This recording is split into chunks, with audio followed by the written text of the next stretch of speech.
good afternoon, or good evening. Welcome to another episode of the Soft and System Side to Sales, where myself and Jason talk about all the different things that you can do to improve your sales performance. And in this particular um, time of year, we're talking about the end of year, and not just the end Yeah, of year, not just finishing strong, Jason, starting strong for next year. So yeah. we'll be back in 2 seconds.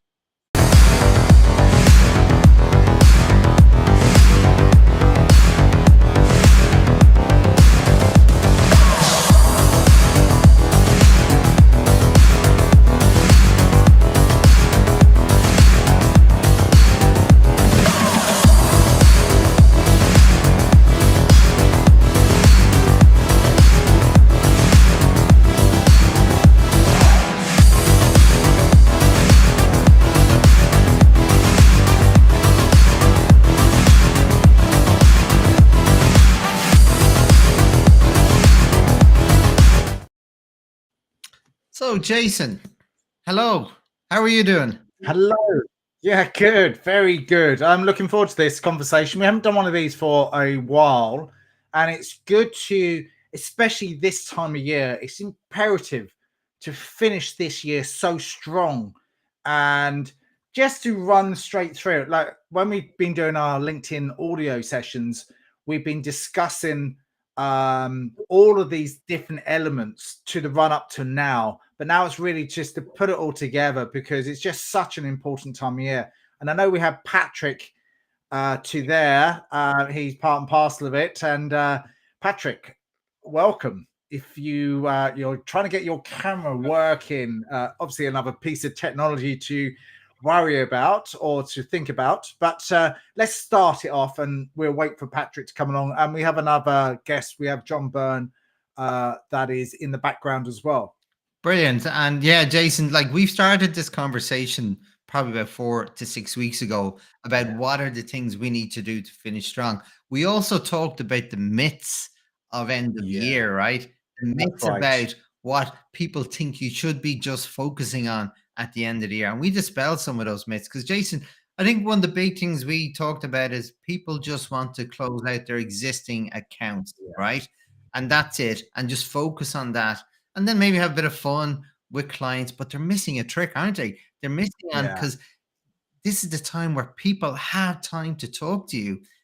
People they have do. possibly budgets to still finish, right? To still get rid of, or they won't get them next year. So they want to close their budgets off and start with Mm. stuff for next year. What do you think, Jason? Well, I think that there's people out there, and there's clients out there that if they don't spend the budget, they lose it. Mm, So it could be the time of the year. It's probably not the most honest way of doing things, I think, because you want to make sure that you give 100% value to the companies that you work with and for.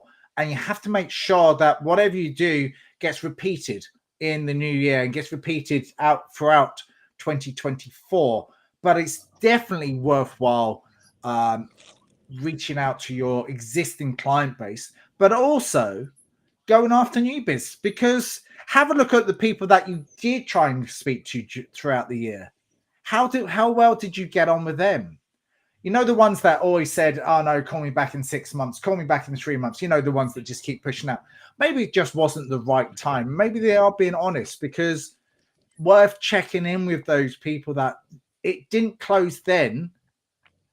No means not right now. It could mean something in the future. So it's worth looking back through all of those deals that didn't close and just reconnect with them, even if it's just connection with them, just checking in with them, see how they are for the end of the year, or see how they're going for 2024, and have that light conversation, that relationship building conversation, that you're connecting with them and they're keeping on the radar. If you're not on their radar, you're back out of everything else. So you need to be front of mind all the You time. always got to be front of mind, Jason. That's very, very important. And here's the thing, Mm, maybe you're repackaging your services next year. It's a great opportunity to open conversation to see what people want from you yeah, next year. What would they like to see? It's a big part of closing the year strong is making sure, number one, your customers are happy.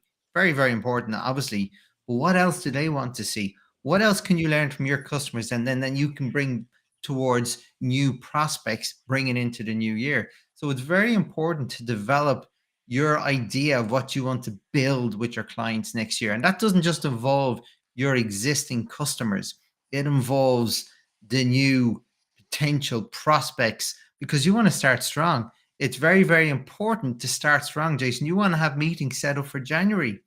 Maybe they don't have time to meet you this year, but they have time to set up schedules and have converse with you to set up meetings earlier so you can solve their pains from the get-go. How can you help Yeah, them? absolutely. I think we have John in the background, and we also have Patrick as well. Are you both there? I know you're having video challenges there. And again, this is the Yes, time to fix challenges and problems that we might already have. And technology is one of those things, but there's also something that we can work with our clients. So, John, you're there, and Patrick, are you both there? Hey Jason. Hey Shay. How are you? Hey, John, good to see you, or good to hear you, not see you so far. Yeah, I'm not on Wi-Fi. I'm on my phone, so I'm on 5G, so I'm just not going to turn on the camera, and Okay. I'm not in the office, so I won't be putting the camera on for the moment for this particular one. And Restream is new to me anyway, so Yeah. and I don't look that good. We all I say don't that about look as ourselves, good as. John. We always say that about ourselves. It's all about connection. It's all about connecting with people. So we are on a LinkedIn Live here, and we are broadcasting across multiple channels: LinkedIn, Facebook, YouTube as well. But we are talking about the end of year strategies. I know, John, we spoke deeply about this before, but Yeah, we just want to bring it all together because tomorrow, and unbelievably, it's December the 1st, and I can't believe it. This year has shot past so quickly, the quickest year I've ever been through. Lots of things have happened, but yeah. what's your take on it? We've been talking about reconnecting with our clients, even reconnecting with customers that we didn't sell to, and they said no, call back in 3 months, 6 months, or whatever. No, it's not right for right now, but could be right now. Could be the perfect time. Yeah, look, I think it comes down to a number of things. There's always that conversation that we have that say this is not the right time. Call me back in 3 months. Yeah. And one of the questions that I always like to ask is well, what's going to change in the next 3 months? So at least it might give you, if they do answer that question, they might give you the idea that okay, well, these are the kind of things that we're working on. I know I say this a lot, but it's the major part of this. It is all about conversation.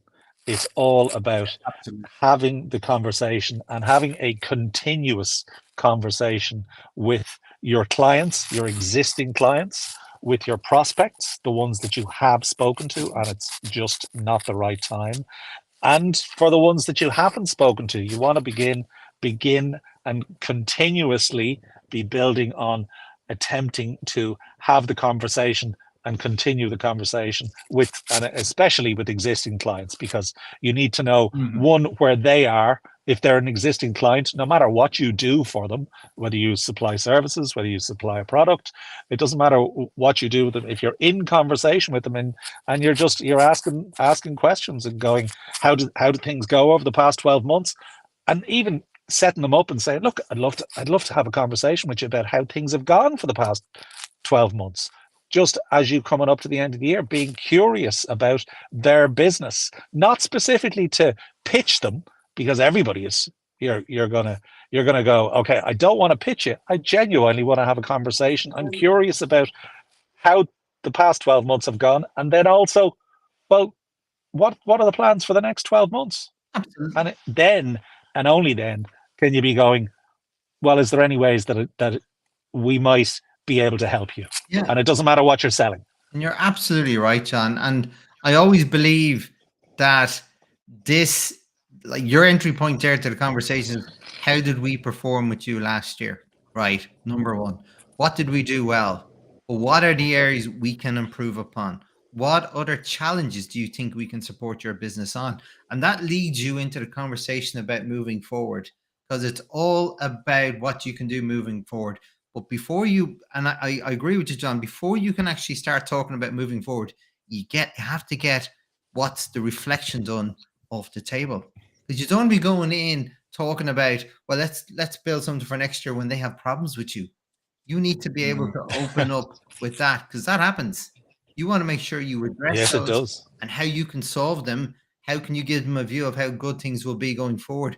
But the other thing, as I said earlier on, maybe you want to repackage your services. Maybe you want to innovate.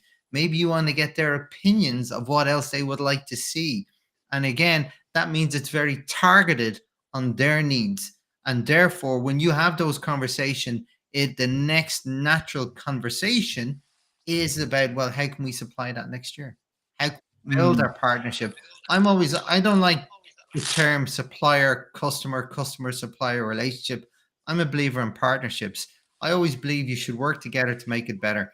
Your customers, collaboration. Your customers may have customers. So it's all about how do you work together to protect the end user.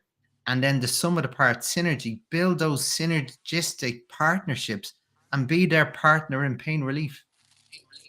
Excellent. I think we have Patrick there. He looks like he's there, and he may be struggling with technology. So, Patrick, are you there? No, by the sound of it. Look, I might back channel him in a few moments, but you're absolutely right. This time of year, it should be light-hearted conversations. Excuse me. And it should be, what can we do for you next year? How can we get you across the line? What is there for us to do that we can work together, either this year or in 2024? What are your plans? What are your strategies? What can we do to help and align what we do? And maybe let's work together on something, because you never know what the opportunities might be like. Let's have a quick catch-up coffee. Let's have a quick Zoom catch-up. Then no one can actually drive. It is better to see people, but it does depend when your customers might be. So quick 15-minute Zoom coffee. Excuse me, I got a frog in my throat. Another example is to reach out to people that you haven't spoken to in a long time. Meaning, and I'll give an example. When I lived in London, I reached out to a friend of mine and another friend that I worked with many years ago. I'm talking about 20 years ago now. And I reached out to him and said, oh, let's catch up. Because you just don't know where the opportunities might lie. And you just don't know. So again, I'm always about that relationship. And it is this time to reconnect with old customers, that you had 10 years ago, or whatever the case might be, because you just don't know. You don't know where the opportunity lies, and the opportunity to create or reconnect with that old friend or old client that you might have had. It is the time of year to do that sort of stuff. Oh, it is. And like, that's why I believe you always have to have multiple streams going at any one time. How do you keep in contact with your existing customers? How are you developing new prospects? But what are those buy later? What's the stream for keeping in touch with your buy later prospects? It's super important. So we've talked a little bit on the external side of things, talking to your customers, talking to prospects, building plans for next year, partnerships for next year. But what about the internal side of things? What about building the strategy? What's your thoughts, John, about how do you start building the strategy for next year?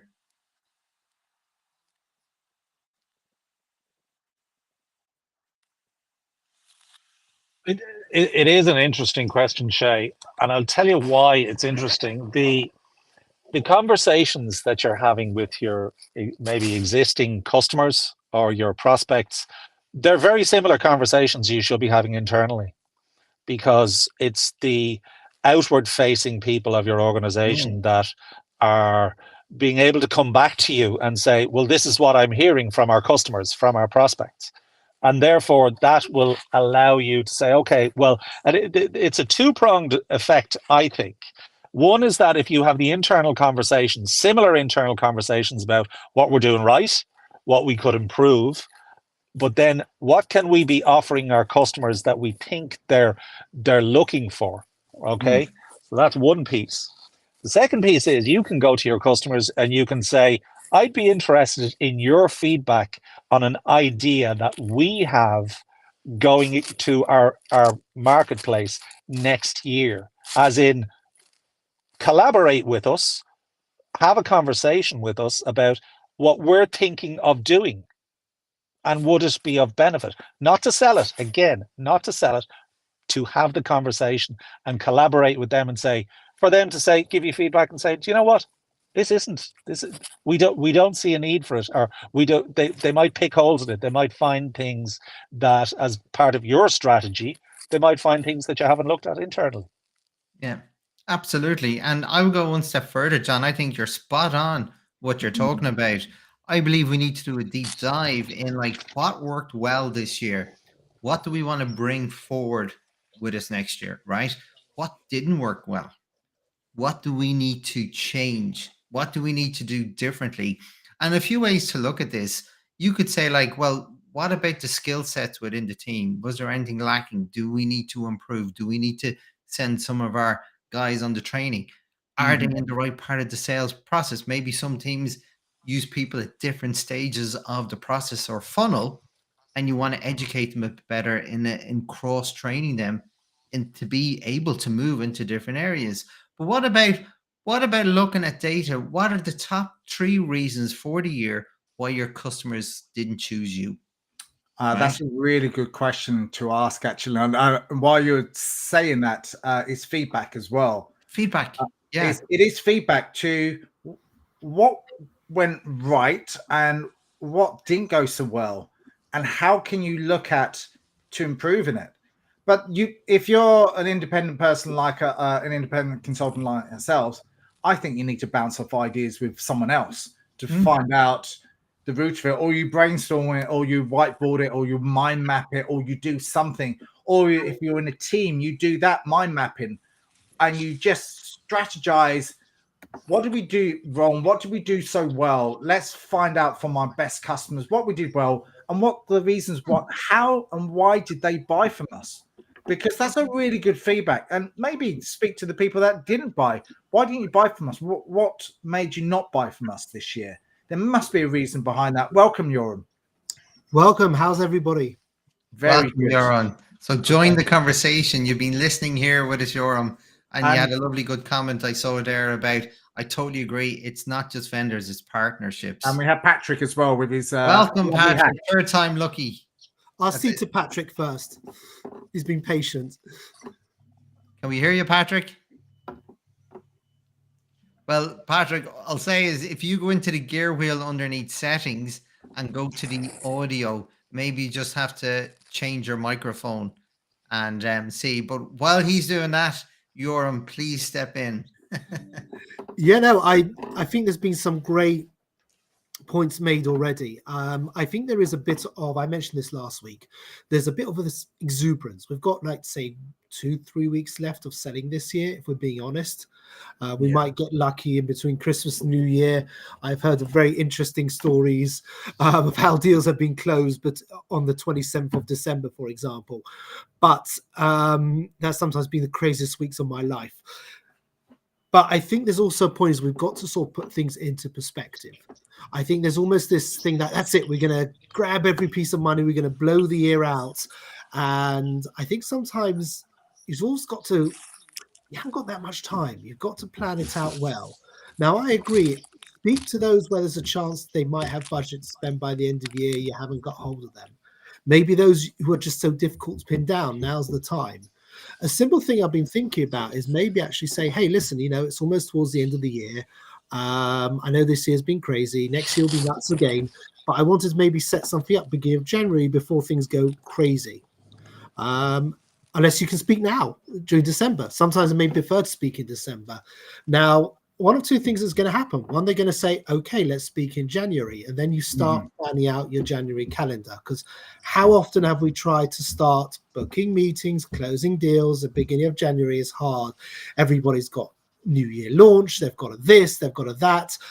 The other thing that could happen is like, actually, let's speak now. We may, if we're doing something, we're doing it this year. Can you move? We're like, okay, let's go for it. But like you said, going back to your point about partnerships, they want to feel we're on their side. So the fact that somebody's making effort to reach out to them and engage with them and really, feel like they want to get the best for them, that's the sort of people want to work for and trust. It's very hard to do that, and that requires effort. But picking up the phone, just touching base, wishing them, like, if you celebrate Happy Christmas, Diwali, Hanukkah, whatever's you're doing right now, is very, very critical. And here's the thing: yes, a lot of people are doing the same, but more people are not. Yeah, I think it's too right, and I think a lot of people just shy away from that. Some people go around and see their customers and give them a hamper and all that sort of stuff. That might be another way of engaging back into conversation, or whatever. But what about those people that you do miss? The people that are not quite your customers now. What do you do specifically for that? There could be interest in going back to old school outreach. Send them a letter, send them a card, a Christmas card with a letter or something like personal in there, connection to them. Then maybe follow up, like do something old school, something that's different. Again, be different, but don't be the same as everyone else. Be unique, be your own person. There's always to stand difference to everyone else. Everyone else is doing the same stuff. How can you shine in these next few weeks and using it to your benefit? Patrick, do we have you here? And John? Yes, I'm back. I knocked. Patrick, I we still don't have sound, Patrick. We still. If you go to the settings wheel underneath the screens, and then there's an audio section, and you should be able to change the input for the audio. It's not working for you. No. Okay. Yeah. Well, you look good. You look great. I love your Callaway golf cap. So you look very sporty, Patrick. And we'll do our best to lip read, right? If you have something to say. Patrick's got lots to say. He just can't get his microphone working. Yeah. But Jason, just to take you up on your point, sometimes it is about being different, and it's down to, the effort that you've put in, first of all, to get through to people in the first place, whether you're doing business with them or not. If you're doing business with them, they're most likely going to take your call, so you don't have to be different. But if you're not doing business with them and you're trying to set something up for the new year, it might be the time to be that little bit different and put something in snail mail and put a card or a package in the post to them, a book that they're interested in, or something from a conversation that you had in the past, or that you recognized what they did on LinkedIn and that they have an interest in something else. Like Patrick there, I can't see whether it is a Callaway, but if it is a Callaway, Patrick obviously has an interest in golf. So you might send Patrick some new Callaway tees for the next golf outing he has. Yeah, be different. Why not? Yeah, Patrick can send us a copy of his books, or you can send that out to everyone. That's a good prompter for his book. I know he's been pushing that out a lot on social media recently, and that's a great thing to do. But also, that's a good CV and a good way to get in front of people and into the door. If you don't have a book, there's other things that you can do outside of that. So be creative. Make sure it stands out. And what I mean by standing out, if you're going to send something through by post, don't make sure it's like one of those grey bill letters, the normal. Have something colourful. I've found that works a treat every time, just to reconnect. If you're going to do something different or be different, do something that no one else is thinking about. And here's the thing, Jason. Everybody thinks the world has moved on. Like, they talk about inbound marketing. They talk about all these things. Guess what? The old stuff still works. And guess what? Because not many people are doing it, it is different. So the old school, picking up the phone, sending a letter. When I started my first business, I sent 50 letters just to ask for help about advice in the industry, right? Literally, I asked for, I'd meet them for lunch. I'd pay for lunch. I'd love to listen to any insights they could share with me. I sent 50 letters to 50 business leaders. I got about 10 responses. I can't remember, but I got 10 responses, 5 meetings, 3 sales. Right? I didn't ask for sales. I asked for help, right? And the fact that I asked for help Some people will ignore you. That's okay. People are busy.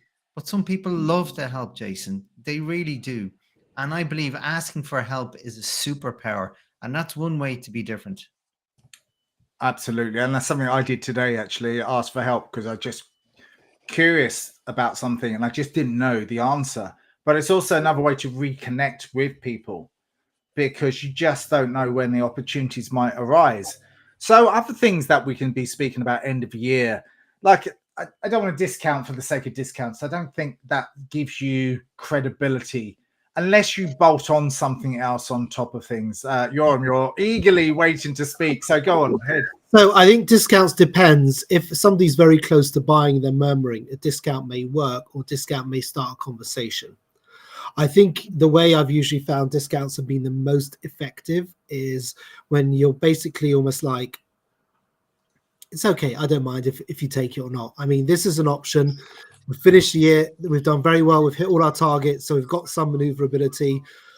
I've got X number of people I can offer this to. I'm giving you first choice. If it's good, great. If not, no, just want to know one way or the other.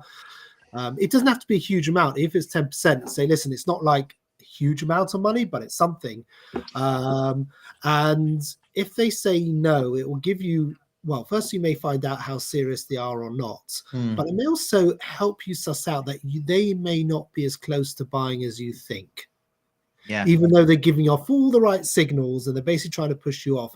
And this could be a great way to sort of like pull back from the discount and say, okay, then something's a bit, I haven't done my job properly. Perhaps I'm missing something because everybody else I'm offering this to has basically bitten my hand off already. It tells me that I haven't done my job properly and you're not ready. And then get them speaking. Yeah, and really find out, good. and it may be you've just not done your job properly. There could be other factors. They're just simply not sold despite you doing your job properly. And they're just anxious about the reaction they may have with their company. They need reassurance. It could be a million things in sales. Yeah. You know what I'm saying? And some people just don't buy either. Vendor. Sorry? Some people just don't want to buy. Ironically enough, I'm listening to Brian Tracy again, Psychology of Selling. Exactly what he said. It's very old school stuff, but it's just so true. And the personality types, oh, would you buy it? Just throw it out there because some people just won't buy. They're just wasting your time. So just move. We have to just you can get rid of the time wasters. You can also get rid of those who, for example, yes, they're the decision makers. Yes, they're the person who's going to instigate it, but they need other people on board.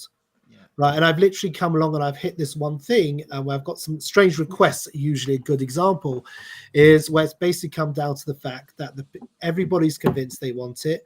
The owners believe everybody has said it, but the question has been is they buy something, everybody use it for 3 months, and then they just don't bother. Yeah. That's a tough one, but there are ways around that. And I think that's important. That goes back to what you're saying about partnership and conversations. Yeah. Yes, you can shoot the breeze about the weather, but get understanding about their business as well, like how things are going, what's the strategy, where's the general picture next year? You know, not just where we're fitting in. Because here's the thing, if you can't sell to them now and you can help them with something else, you're going to be way ahead of everybody else who can't sell to them right now. Yeah, and I agree. And what I like to say, Joran, on top of that, like my one concern about discounts is people then have expectations moving forward. They believe that's the price going forward. I always like to make sure I put caveats around it.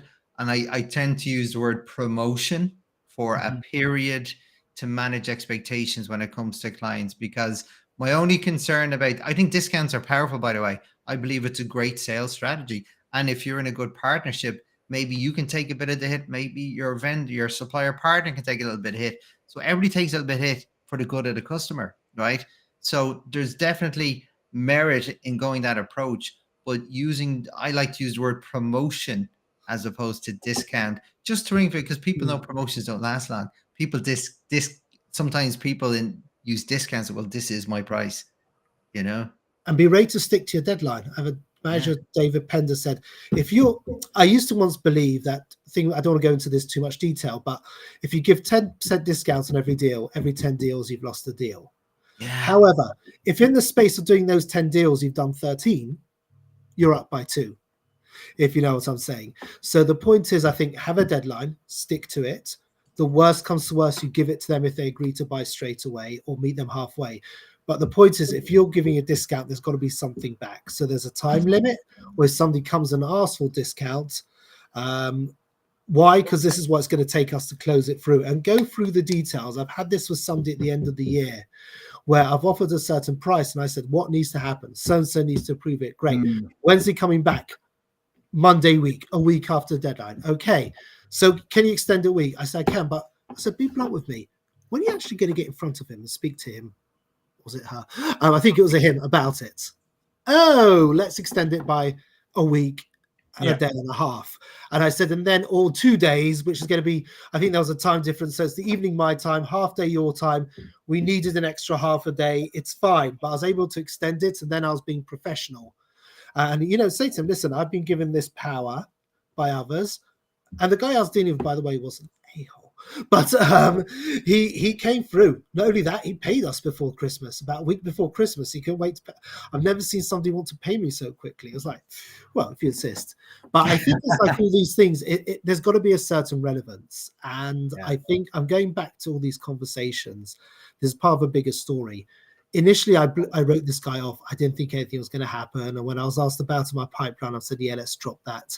I think but even though I thought the guy was just going through the motions with me, I always spoke to him respectfully. I asked his questions. I asked him relevant questions. So when somebody said, what about X? He said, Yoram can help us with that. Yoram, yeah, he's got it. He looked good. I look good. My target, which was already smashed, blew up to smithereens by that point. It was a great way to end the year. Lads, love the conversation. I think it's incredible. And I wish we had more time. Conclusion for what we've been speaking about. I have to do something with connecting with my son and take him off to athletics now. So look, incredible conversation with, unfortunately, Patrick couldn't speak, but he always comes up with some great, wonderful things. You're always a pleasure. And John had to leave as well. And Shay, as always, it's been incredible. Really good conversation. Very enjoyable, right? Great thanks for your contribution, Yoram. As always, Jason, always a pleasure to co-host these events with you. Final word for me is keep conversations open, keep talking, feedback. What can we do better? How can we move forward? Yeah, I completely concur with that. Have a great evening. Thanks for listening, everyone. Thanks, Ambreen, and thanks for tuning in.